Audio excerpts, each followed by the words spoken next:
Ժողովուրդ ջան, բարի օր, հուսով եմ բոլորդ լավ եք։ Ողջունում եմ։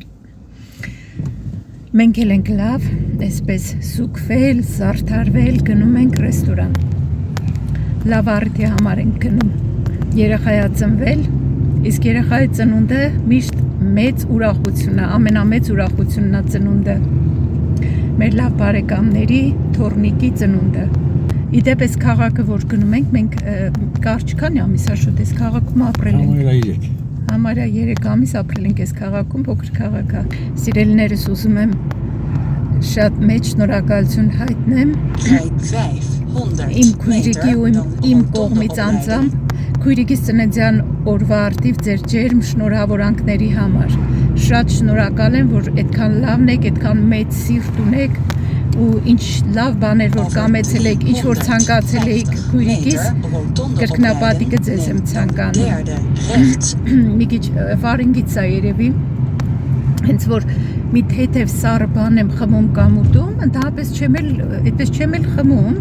սառը, հիմա չեմ հիշում, երևի սառնանից ինչ-որ բան եմ վերցրել, սկսում է արդեն կոկորտս։ Ես էլ դպրոցից մնաց, վարինգից չունեի դպրոցում աշխատելու տարիներին ձեռք բերեցի շատ խոսալուց։ Ուսուցիչները շատ են չէ խոսում։ Ահագին հաճելի եղանակ է, հիմա արև էլ դուրս եկավ, չնայած մեկ-մեկ ոնց որ անպամած է լինում, մեկ արևա դուրս գալիս։ Քանի աստիճան է, 17 աստիճան, լավ է, ահագին լավ եղանակ է։ Մեկ մտածեցի կարճաթև հագնեմ, բայց փոշմանեցի երկարաթև հագա, որովհետև մի բան ինձ թույլ է զգում, մտածեցի կարող է ջերմություն ունեմ, դրա համար մտածեցի չէ, երկարաթև հագնեմ։ Երեք գնացինք խանութներով, ասեցի, ուզում էի նայի մի քիչ, համ շորեր, համ կոշիկներ, սպորտային կոշիկներ էի ուզում։ Այդպես հարմար բան չգտա, բայց մի զույգ պատվիրել էի, դրանք ստացա երեք, ահագին հարմար բաներ էին, հենց հատուկ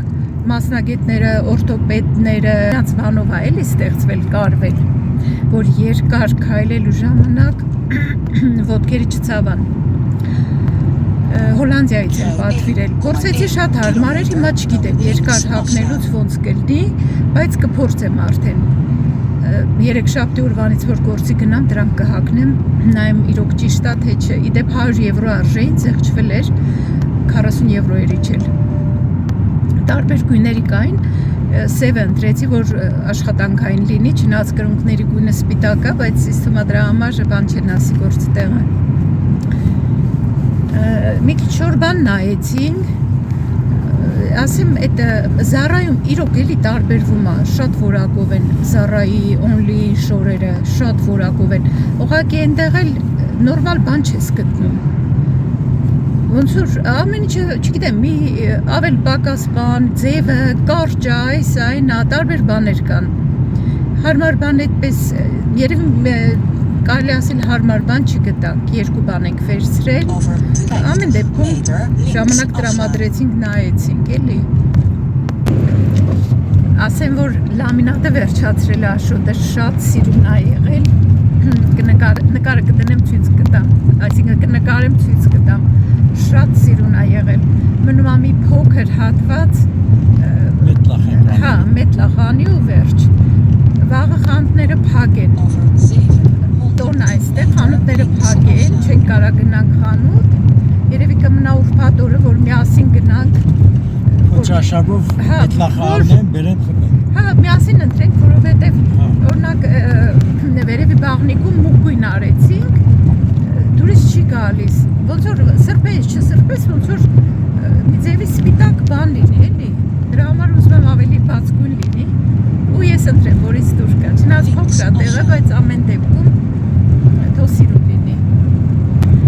Նոր տուն տեղ ենք դնում այս տարիքներից, քանի հատ տուն տեղ դրել ենք ու այսպես փոխել ենք, մեր ճակատագիրն էլ այսպես է եղել, որ անընդհատ տեղափոխվել ենք, բայց ի պատիվ մեզ այս տարիքում էլի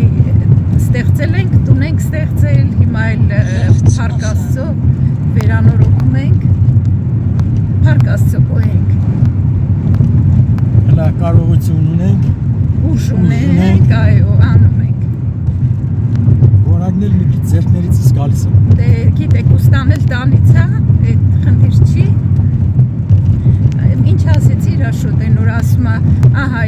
գործին ինչքան 1000 եվրո։ Այ Դիմիտրի ծախսներ, որ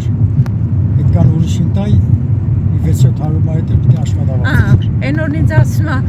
տես, մի 1000 եվրոյի մատերիալն եմ առել, մի 700 եվրո էլ սարքողին պետքա տայ։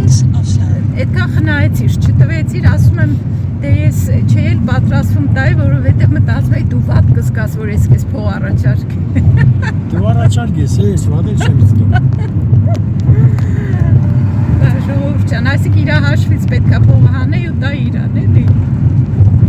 Այս տունը, որ առել էինք, մի 2 տարի առաջ ենք առել, ասել եմ էլի ընկերուհի ունեմ հնդիկ ազգության, ջայլա, իմ երեխաների տարիքի մի 37-38 տարեկան, ինձ ասում է Սվետլանա, բայց ասում է զարմանում եմ էլի ձեր վրա, ասում է տուն եք առնում այս տարիքի, իսկ ասում է մենք այստեղ բարեկամներ ունենք էլի հնդիկ, 20 տարի ապրում են, ասում է տուն չունեն, դուք ոնց եք ես մի քանի տարում տուն առել, են էլ արդեն երկրորդ տունը, որովհետև առաջի տունը բնակարաններ հետ վաճառեցինք, ավելի մեծ տուն առանք, սեփական տուն առանք, ասում է իրոք զարմանում եմ, էլի ոնց արեցիք, ասում է դե մարդու տեսակից է, էլի, մարդ կա կարող ամբողջ կյանքում վարձով ապրի ու իրան հետ ձեռ տա, բայց ես կոնկրետ այդ տեսակը չեմ, ես ուզում եմ, որ իմը լինի, եթե մի բան ասենք, ինչի վարձով փող տան վարձին տան, եթե կարամ այդ փողը մուծեմ ամսական հիպոթեկին, եթե սխալ եմ ասում, ասեք սխալ է, որովհետև այդ ընթացքում էլ տունը վերանորոգում ենք, ամեն ինչ, եթե պետք լինի ուզենաս տունը վաճառես, կարաս շատ բարձր գնով վաճառես, իսկ վարձով փողը ոնց որ ջուրը լցնես, ամսական 1000 եվրո 10 ինչի համար, պատկերացրեք ինչքան մեծ գումար է կազմում, էլի, ու բայց մարդիկ կան ամբողջ կյանքում այդպես վարձով ապրում են, հիմա մի քիչ բելգիացիներն են սովորել մեզանից, էլի դրսից եկած մարդկանցից, որ իրանք էլ են տուն առնում։ Բացի դրանից ժողովուրդ ջան, ստե ասենք պետության օրենքները կան լավն են եւ կիրառելի մաչելի, կախված է նաեւ թոշակի քանակից ստացվելիք, դեր թոշակը բավարարում է, կարողանում ես հիպոթեկային վարկ ձեռք բերես եւ այդ վարկը կարող ես նաեւ թոշակից փոխհատուցես, քանի որ հակառակ դեպքում, եթե ասենք սեփականություն չունենաս, դու պիտի վարձով ապրես, այդ գումարը տալիս ես վարձին։ Սեփականություն ունենալը, սեփական բնակարան ունենալը ինչ է համարելավ, օրինակ եթե մենք հիմա այստեղ վարձենք 3 սենյականոց, որտեղ որ ապրում ենք մեր քաղաքում, 3 սենյականոց բնակարան, մենք այդ բնակարանի համար պետք է վճարենք ամսական որպես շենքի վարձ 1000 եվրոից ոչ պակաս գումար։ Բայց մենք հիմա հիպոթեկով, ասենք, բաննա, ապահովագրությունն է եւ այլն։ Ապահովագրությունն է, հրդեհի ապահովագրությունը, բանա, երբ որ քո սեփականությունն է, արդեն վճարում ես կադաստրալ արժեք, վճարում ես հողի համար, համ վճարում ենք տան սեփականության որպես այդ արժեք բանը, տարեկան հարկը, համ էլ որ հողի վրա տեղ զբաղեցում քո տունը, համ էլ այդ եք վճարում։ Ամեն դեպքում այսպես ձեռատալիս։ Սեփականությունը ձեռատալիս։ Ինչևէ ժողովուրդ ջան, դրա համար մարդը երբեք պետքա հույսը չկորցնի։ Եթե մտածենք, որ 60-65 տարեկանում էլի մաս չունի հիպոթեք վերցնելը, ուրեմն հույսը կտրում ենք կյանքի նկատմամբ։ Իսկ հույսը ինչ մարդուն հույսն է ապրեցնում, եթե հույս չունենաս, տեղից չես վեր կենա։ Հույսը մարդու հետ է մեռնում։ Հիմա եթե Սվետլանան հնարավորություն ունենար մի հատ տուն առներ, ներսի վերանորոգման աշխատանքները ես պատրաստ եմ նորից անել։ Հա, բայց ես չի թող անել մեր կեսաշրջան։ Դե պարամ նստել ավելի վատ է։ Հա, իրոք դե հեշտ չի գիտեք շինարարություն անելը վերանորոգումը այնքան է սարել հերիքա։ Այնպես որ եթե որոշեմ նորից մի հատ տուն առնենք, ուրեմն Վերջես թողալ ես աշխատում։ Չէ, արդեն նես տուն պետք է առնենք, որ կարիք չլինի էլի շինարարություն անելու վերանորոգելու։ Իսկ այդպիսի տուն առնելու համար դրանք ահագին բարձր են գները, ամենակիչը գոնե 360,000, գոնե 360,000 եվրո արժեն այդ տներն էլ։ Բայց դե միշտ էլ մի նախագիծ ասենք մի այնպեսի բան լինի, որ ուզում ես դու փոխես, ուրիշ լինի, այնպես որ մարդկանց ճաշակները տարբեր են, էլի։ Այստեղ ֆիրմաները որ գործ են անում, գլխերատանում թողնում են։ Չես կարա ֆիրմաներին վստահես։ Իսկ մարդը եթե ինքը իր տան համարա գործ անում, բարձր որ սրտացավոր է, լավ մանրամասն անում է։ Այ հիմա որ Աշոտը գործ անում, տեսնում է նախորդ արածների թերությունները։ Ծածկելու թողել են ամեն ինչը, ծածկելու թողել են։ Ուղիղ էլի Աշոտ։ Հիպոթեքն էլ էստեղ ձեռ է տալիս, որովհետև ի տարբերություն Հայաստանի տոկոսը շատ ցածր է, տարեկան տոկոսադրույքը կոնկրետ մերը, որ վերցրել ենք 1.6% է, դե համեմատեք, իսկ բանկերը առանձին այս 1.6%-ը տալիս են ուզր սոցիալական բանա, ուղղվածությանը, այս բանկը տալիս է այսպես ցածր տոկոսադրույքով, իսկ մասավոր բանկերը դե ավելի բարձր տոկոսով են տալիս, 4, 5, 6%-ով, եթե ոչ ավելի։ Բայց ամենաշատը 6% է կազմում։ Հա, 6%, եթե նայած ես վստահ չեմ, բայց 6%-ը հաստատ գիտեմ։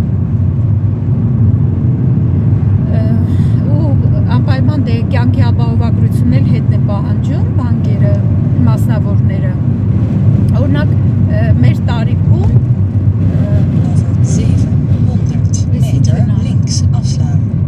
օրինակ մեր տարիքում դե երիտասարդ ընտանիքներին բնական է, երիտասարդ են 20, 30, թեկուզ 40 տարեկաններին հանգիստ չէ, կյանքի ապահովագրություն կարող է պարտադիր չլինի, բայց մասնավոր բանկերը կարծեմ պարտադիր է բոլորի համար, որ ունենան կյանքի ապահովագրություն։ Իսկ օրինակ մերը սոցիալական բանկը, այս բանկը պարտադիր չի կյանքի ապահովագրությունը։ Մենակ համեմատության համար ասեմ, որ երբ որ առաջին անգամ հիպոթեկով տուն առանք, այն ժամանակ մենք չգիտեինք, մենք նոր էինք այստեղ, մի 2 տարի հետո մենք եկել ենք ու տուն ենք առել։ Չգիտեինք, աշխատողը բանկի հետ, իմ ասած բանկի առաջարկեց կյանքի ապահովագրություն, ես չգիտեի, որ ասենք պարտադիր չի, կարանք չվերցնենք կամ բան, կամ որ իմանայի հարցնեի, բայց այդ պարտադիր է, չգիտեի։ Անգամ հոլանդերեն լավ չի էլ խոսում։ Ասեցի մի անգամից համաձայնվեցի, ասեցի հա։ Ու զուտ համեմատության համար ասեմ, ինչքան ենք մենք մուծել դրան, ժողովուրդ ջան։ Ամիսը 300 եվրոից ավել մենակ կյանքի ապահովագրությունն էինք մուծում, դե պատկերացրեք։ Մի տարուց ավել մուծեցի, չէ՞։ Հա, մի տարուց ավել մենք իրանց փող ենք մուծել, ինչը որ ասենք եթե արդեն դադարեցնում ես, էլ ետ չես կարա ստանաս։ Անիմաստ անտեղի մենք մուծել ենք այդ փողը իրանց։ Իսկ օրինակ հիմա հետո ես ասեմ, երկրորդ անգամ երբ որ հիպոթեկը արդեն սեփական տան համար պիտի վերցնեինք, աշխատողը թուրք էր, նա ջահել աղջիկ էր։ Այս էլի չգիտեի ես, որ կյանքի ապահովագրությունը պարտադիր չի, պարտադիր է, կներեք, պարտադիր չի։ Այս աղջիկը հետս խոսում է, դրա համար մի քիչ խանգարում է մտքերս։ Այս թուրք աղջիկը ինձ ասեց, գիտես, որ պարտադիր չի կյանքի ապահովագրություն, կարաս չանես։ Ասում եմ, հա, բայց ձեր աշխատողը անցյալ անգամ ասեց, ասում է, հա, բայց դու կարես չանեիր։ Ասում ես չգիտեի ու անտեղի այսքան փող ենք մուծել։ Կարար չասեր, ես էլի չէի իմանա, ինչ պիտի իմանայի, ասենք, պարտադիր չի, այնպես որ այս անգամ օրինակ կյանքի ապահովագրություն չենք արել ու բանկը տվել է վարկը 20 տարով։ Իհարկե կարելի է ընթացքում նաև մուծել, կարելի է ուշադրությունն ճանապարհին է, կարելի է մաս-մաս մուծել։ Օրինակ, եթե մաս-մաս մուծում ես, պետք է 3 ամսվա տոկոսը իրանք բան են անում, պահում են։ Այդպես ժողովուրդ ջան, այդ էլ հիպոթեքի պատմությունը։ Այստեղ հիմա ես տեսնում եմ, որ դրսից եկածները հիմնականում առնում են տներ, իմ գոլեգաներն էլ, հիմնականում ես ում գիտեմ այդ օտար երկրացի չասեմ, դե դրսից եկածները բոլորը սեփական տներ են առել։ Այսինքն իրանք էլ ավելի շատ մեր մտածելակերպի մարդիկ են էլի, որ սեփականությունը լավ բան է, սեփական ունենալը լավ բան է։ Մի քիչ ճանապարհից էր համար նկարեմ։ Այս քաղաքը որ գնում եք հիմնականում սեփական տներ են, դե ապրել ենք մի քանի ամիս, շատ սիրուն տեղ է։ Ինձ ավելի գրավում է այստեղի գյուղերը, որ չես համեմատի մեր հայկական, մեր հենց հայկական ես ոչ բոլորը կասեմ, մեր գյուղերը, որտեղ որ մենք ենք ապրել, մեծացել, բայց հիմա դե Փառք Աստծո, ճանապարհները լավ սարքել են, հիմա այնտեղ էլ արդեն որտեղ որ սարքած է շատ լավ է, որտեղ որ սարքած չի էլի նույն վիճակն է։ Իսկ ճանապարհը շատ կարևոր է, երևի ճիշտ էր վարչապետը, որ առաջնահերթ ճանապարհներն էր սարքել տալիս, կոմունիկացիան։ Հիմիկվա դարում ամենակարևորը կոմունիկացիան է ու անվտանգությունը։ Իհարկե կոմունիկացիան նաև անվտանգության համար է կարևոր։ Այսպես ամենտեղ կանաչ, որ աչքդ շոյում այս կանաչը բնությունը։ Rijd 500 meter tot bestemming aan rechterzijde. Հա, հենց այս փողոցի վրա է։ Հեռու չէր մեզանից, կես ժամ ենք եկել։ Արդեն հասնում ենք։ 22 կիլոմետր իշկա։ Հա։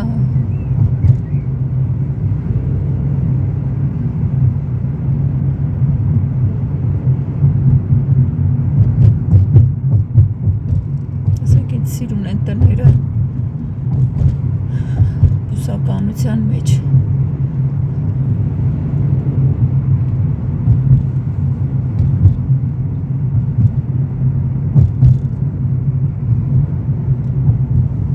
Aankomst bij bestemming aan rechterzijde. Ռեխտեզայդեսը։ Երաժշտության ձայնը կտրում եմ, որ YouTube-ի հետ խնդիրներ չունենամ, հայկական ռեստորանում ենք։ Ես ուրիշ երաժշտություն կդնեմ, նայեք ժողովուրդ ջան, ձեզ էլ հետաքրքիր կլինի, շատ սիրուն զարդարել են դահլիճը, սեղաններն էլ են շատ սիրուն, ամեն ինչ շատ սիրուն է։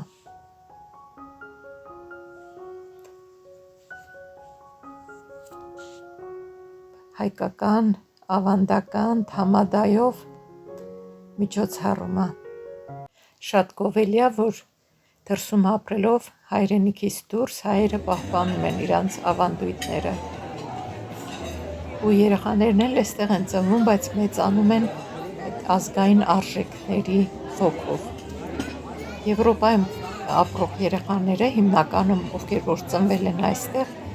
խոսում են հայերեն։ Այնքան գովելի է այդ, որ երիտասարդ ծնողները, հայ ծնողները իրանց երեխաների հետ հայերեն են խոսում։ Լույս աշխարհ եկավ Սարգիս եւ Գայանե Իվաշյանների դուստրը, ինչի առիթով մենք շնորհավորում ենք ընտանիքին, տատիկներին, պապիկներին եւ իհարկե մեզ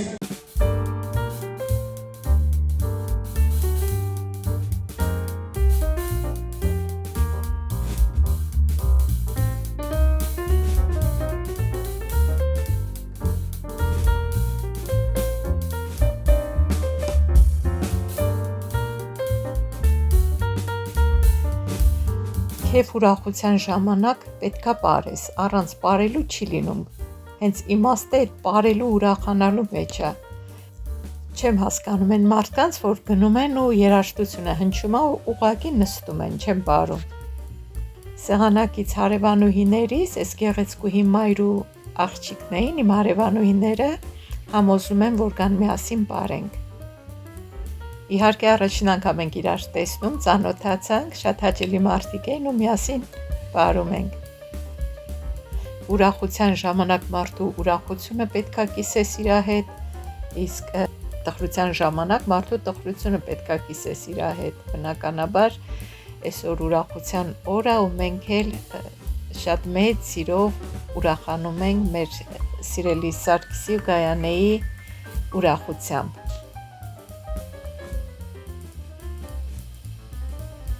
Այս կադրերը Աշոտն է նկարել։ Էս էլ երջանիկ պապիկը, շատ հարգարժան Ալբերտը։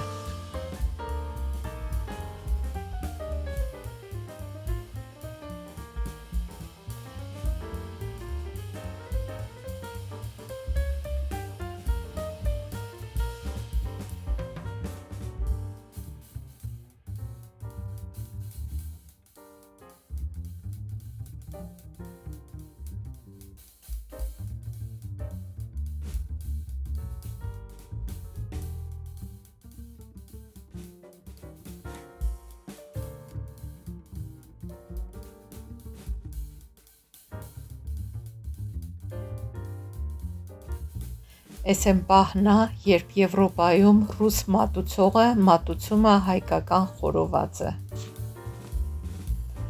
Իսկ էստեղ էս սիրուն, ավանդական, հայկական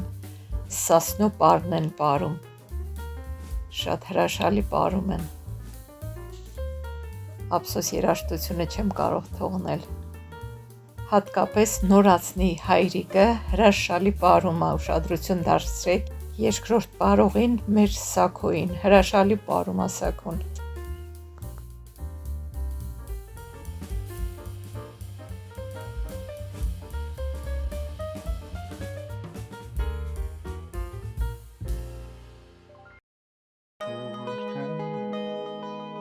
Դե էլ ինչ մանկական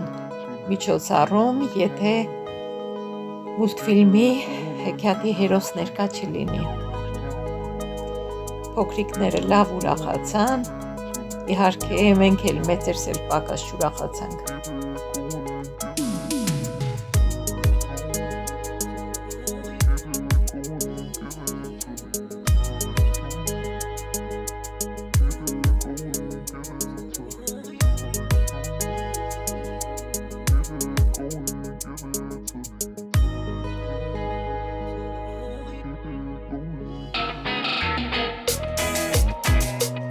Ինձ ասելա դու չխմես, որ մեքենան դու ես վարելու։ Ինքը խմեց։ Լավ եմ կանգնած, թե չէ։ Բայց քեզ եմ նայում։ Հիմա ջտացեք նանայքին ասեք սպագետի։ Ահա այսպես մի քանի ժամ շարունակ կտրվեցինք ամեն ինչից, լավ ուրախացանք, լավ մարդկանց հետ ծանոթացանք։ Ու թող այսօրվա նորացնի գլխավորությամբ առողջ լինեն բոլոր երեխաները ու խաղաղ, ուրախ մանկություն ունենան։ Տուն գնալու ժամանակն է, պատրաստվենք արդեն դուրս գանք։ Շնորհակալություն, որ նայեցիք մինչև վերջ։ Հավանեք տեսանյութը, մի որևէ մեկնաբանություն թողեք ու լավ մնացեք ժողովուրդ ջան, պարզապես լավ եղեք, հաջողություն։